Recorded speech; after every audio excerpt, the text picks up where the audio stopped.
Pada suatu hari ketika Yesus mengajar, ada beberapa orang Farisi dan ahli Taurat duduk mendengarkannya. Mereka datang dari semua desa di Galilea dan Yudea dan dari Yerusalem. Kuasa Tuhan menyertai dia, sehingga ia dapat menyembuhkan orang sakit. Lalu datanglah beberapa orang mengusung seorang lumpuh di atas tempat tidur. Mereka berusaha membawa dia masuk dan meletakkannya di hadapan Yesus. Karena mereka tidak dapat membawanya masuk berhubung dengan banyaknya orang di situ,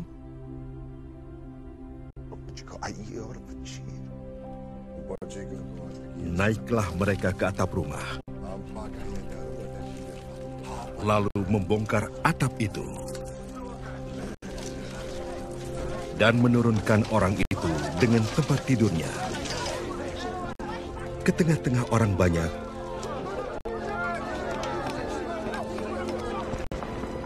Tepat di depan Yesus.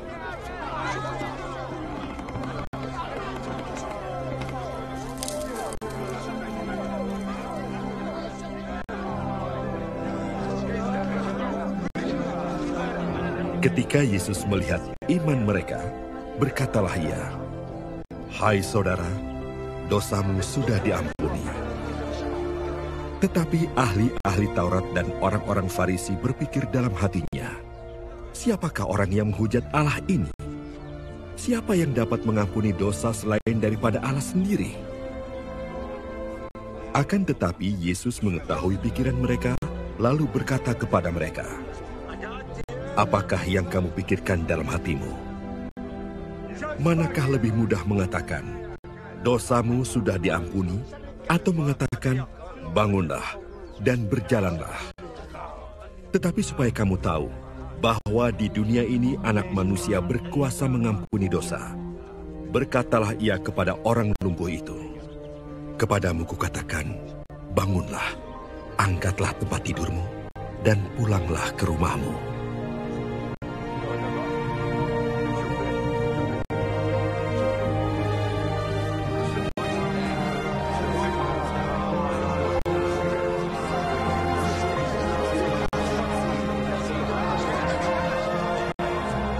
Dan seketika itu juga bangunlah ia di depan mereka, lalu mengangkat tempat tidurnya dan pulang ke rumahnya sambil memuliakan Allah. Semua orang itu takjub, lalu memuliakan Allah, dan mereka sangat takut, katanya, "Hari ini kami telah menyaksikan hal-hal yang sangat mengherankan."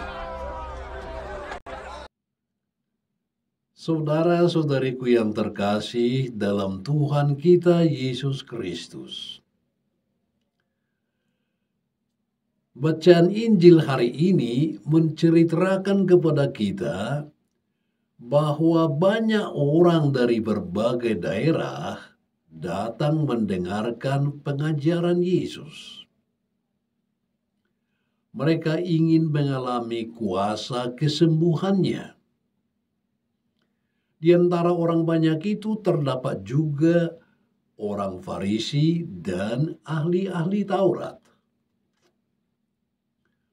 Para pendengar itu sangat banyak. Kemudian datanglah beberapa orang mengusung seorang lumpuh di atas tempat tidur. Mereka berusaha membawa dia masuk ke rumah dan meletakkannya di hadapan Yesus. Namun mereka tidak dapat membawanya masuk, berhubung dengan banyaknya orang di situ. Lalu naiklah mereka ke atap rumah, membongkar atap itu, dan menurunkan orang itu dengan tempat tidurnya ke tengah-tengah orang banyak, tepat di depan Yesus. Yesus melihat sesuatu yang lebih penting dan utama daripada keadaan fisik si lumpuh, yaitu keadaan rohaninya. Dia melihat bahwa penyakit rohani si lumpuh ini, yaitu dosanya, jauh lebih berbahaya. Orang lumpuh secara fisik bisa sembuh. Namun orang lumpuh rohani karena dosa sulit sekali disembuhkan karena terikat, terbelenggu oleh keinginan daging dan hawa nafsu duniawi.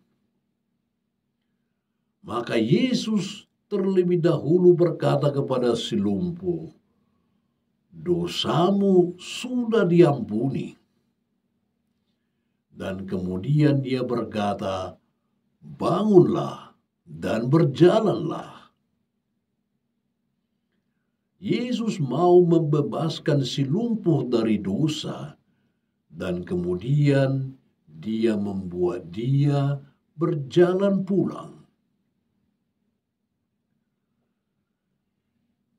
Saudara-saudariku, penyembuhan fisik yang dilakukan Yesus tidak sekedar membuat si lumpuh berjalan, tetapi lebih daripada itu.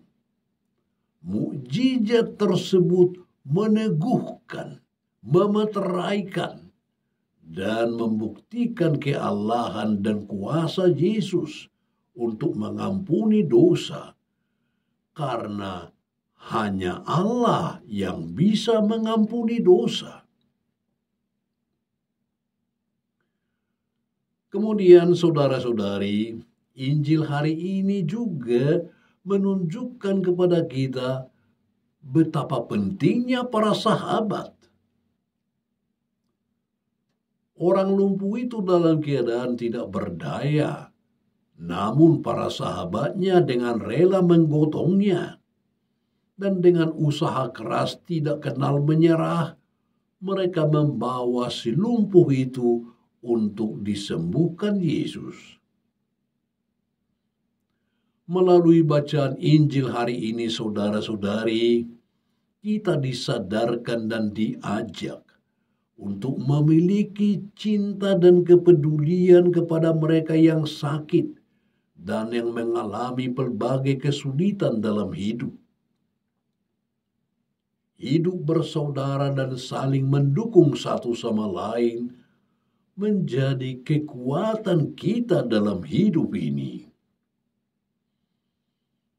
Seperti orang-orang yang menjebol atap rumah dan membawa orang pada Yesus, kita pun perlu memiliki kreativitas untuk mencari cara menolong orang-orang untuk dapat mengalami Allah dalam kehidupan sehari-hari.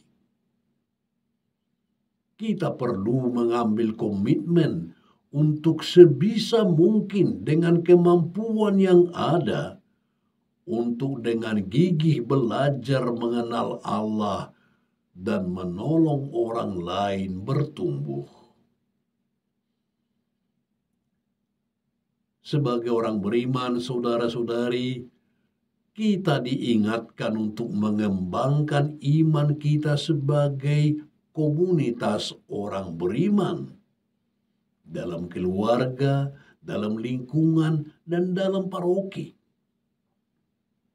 Si lumpuh menjadi gambaran bagi anggota gereja yang memerlukan bantuan dan pertolongan. Dia memang sungguh tidak bisa berbuat apa-apa karena kelumpuhannya. Dia perlu mendapat perhatian yang lebih. Tidak hanya satu orang, namun beberapa orang membantu si lumpuh untuk menjumpai Yesus. Para pengusung itu menjadi gambaran bagi anggota gereja yang selalu siap untuk memberikan perhatian bagi mereka yang mengalami kelumpuhan. Tanpa sepatah kata pun, mereka membawa si lumpuh kepada Yesus.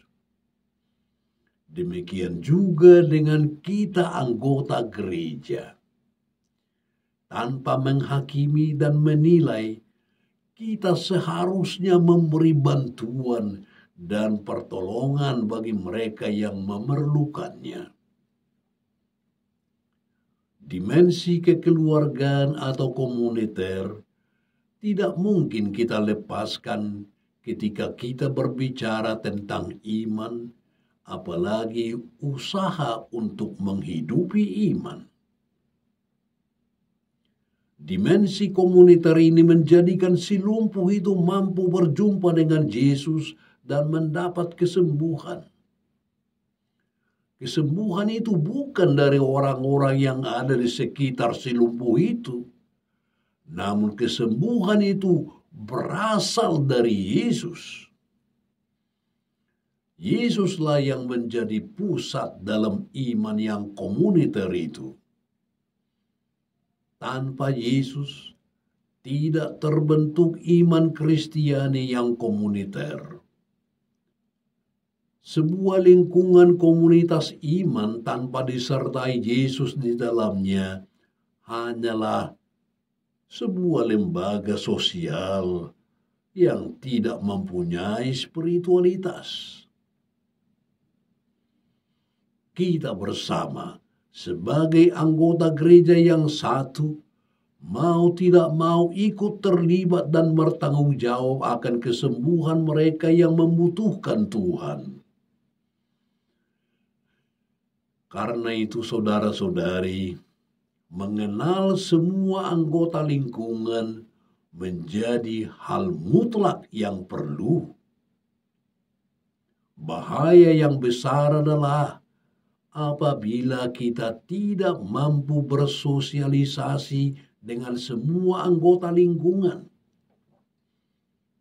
Kalau sudah demikian, bagaimana mungkin kita mampu berkontak dengan warga paroki?